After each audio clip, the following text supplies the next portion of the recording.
Welcome to Tamil flavours. இன்னைக்கு நம்ம பார்க்க போறது கிட்னி கல்லு கரையிறதுக்கு வீட்டிலே செய்து சாப்பிடக்கூடிய ஒரு மருந்து பற்றி பார்க்க போறோம். அதுக்கு தேவையான பொருட்கள் 1/4 கப் பார்லி, 1 ஸ்பூன் லெமன். அந்த இதை எப்படி நம்ம செய்யணுங்கிறத பார்க்க போறோம். அந்த 1/4 கப் பார்லிய 3 டம்ளர் தண்ணியில 4 மணி நேரம் ஊற வைக்கணும். இது நான் ஊற வச்சிருக்கேன். இப்போ 4 மணி நேரம் ஊற வச்சுட்டேன். ஊற வச்சதுக்கு அப்புறம் அந்த பார்லி இதே மாதிரி நல்லா ஊறி போய் இருக்கும். இந்த ஊறி போய் இருக்கக்கூடிய இந்த பார்லியை என்ன செய்யணும்னா சிம்மில் போட்டு ஒரு அரை மணி நேரம் இந்த தண்ணி அரை பங்கு ஆகணும். இப்போ 3 கப்பு தண்ணி 1.5 கப் ஆகணும். அது வரைக்கும் நல்லா வேக விடணும். அந்த 1.5 கப் ஆனதுக்கு அப்புறம் இத 2ஆ பிரிச்சுக்கணும்.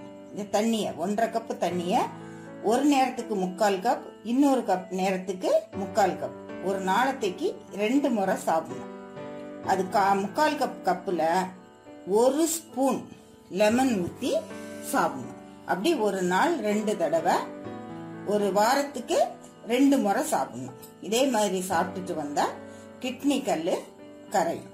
பார்லியை வேக வச்சு வெந்ததுக்கு அப்புறம் பார்லி இதே மாதிரி தான் இருக்கும். இப்போ இதுல 1.5 கப்பு தண்ணி இருக்கு. ஏன்னா ஒரு நாள் நம்ம 2 தடவை குடிக்கணும்.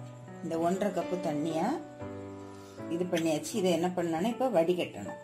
இப்போ இந்த இதை வடிகட்டி வச்சிருக்கேன் 3/4 டம்ளர். இந்த 3/4 டம்ளருக்கு 1 ஸ்பூன் லெமன் ஊற்றணும்.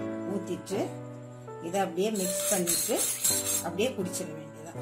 இதே மாதிரி வாரம் 2 முறை குடிக்கணும். குடிச்சாக்கி கிட்னி ஸ்டோன் கரையும். உங்களுடைய கமெண்ட்ஸை ஷேர் பண்ணுங்க. தேங்க்யூ.